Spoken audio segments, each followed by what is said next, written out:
Now that Xi Jinping has become president of the country, the full leadership transition is now largely complete. There's a couple of questions about what his status will mean for the country going forward. And the first question is, will he be a reformer and sort of restart the reform process in the country? For much of the post-Mao period, the last few decades, the key story about China's economy is increased privatization, export-oriented growth. For the last 3 or 4 years, that has largely been halted and even reversed, especially since the international financial crisis. The emphasis on the private sector and privatization has been rolled back, and instead strengthening of the state-owned enterprises as the focus of the government's investment and much of the policy direction. So one of the key questions will be, will he be able to restart, or will he be willing to restart the reform process that his predecessors had initiated?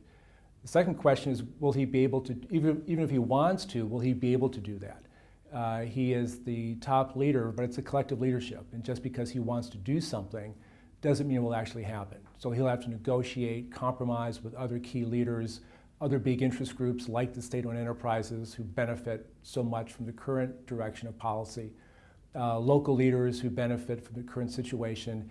Any type of reform, there's winners and losers, and the losers tend to argue the most vociferously, and they're the ones who benefit from the status quo. So the one question is, will he be a reformer? Second question, even if he is a reformer, how much success will he have given his limited power as an individual? The third question is, how will society respond to his leadership?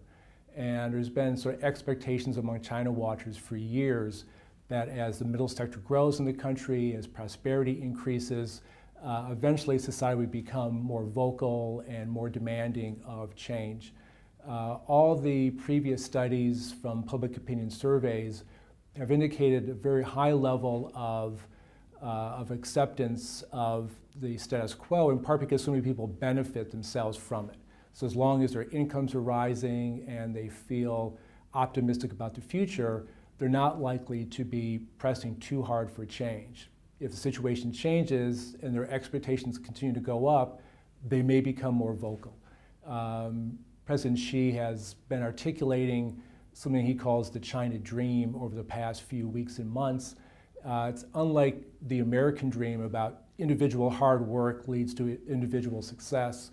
That, as he describes the China dream, it's much more the creation of an economically modern and a militarily strong country as a whole, harkens back to the goal of a wealthy and strong country that goes back for about 100 years. So he's tapping into a different type of popular support and legitimacy.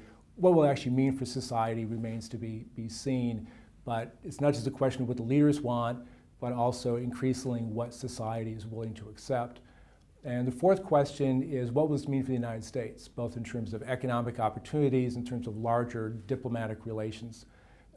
If they re-engage economic reform, there may be more opportunities for American business to do business within the country, since it would be more focused on domestic consumption and not just exporting. But also the larger diplomatic relationship. The US and China have had a very fragile, interdependent relationship for a long time. Neither country is particularly happy with the way things are. They have a lot of mutual interests, but different perspectives on how to achieve their goals. If we look at President Xi's first foreign trip, which would be to Russia, not to a Western country, if that's symbolic of the direction he's going to go, that's a bit of a worrisome sign, or at least an indication of what his priorities might be. With the US now committed to a pivot toward Asia, the stakes are also ratcheting up in terms of the possibilities of military interactions, for better or worse. So as we go forward for the next few weeks, months, and years, the concern will be whether his leadership will both be good for the country and, by extension, what that would mean for the United States as well as China's neighbors.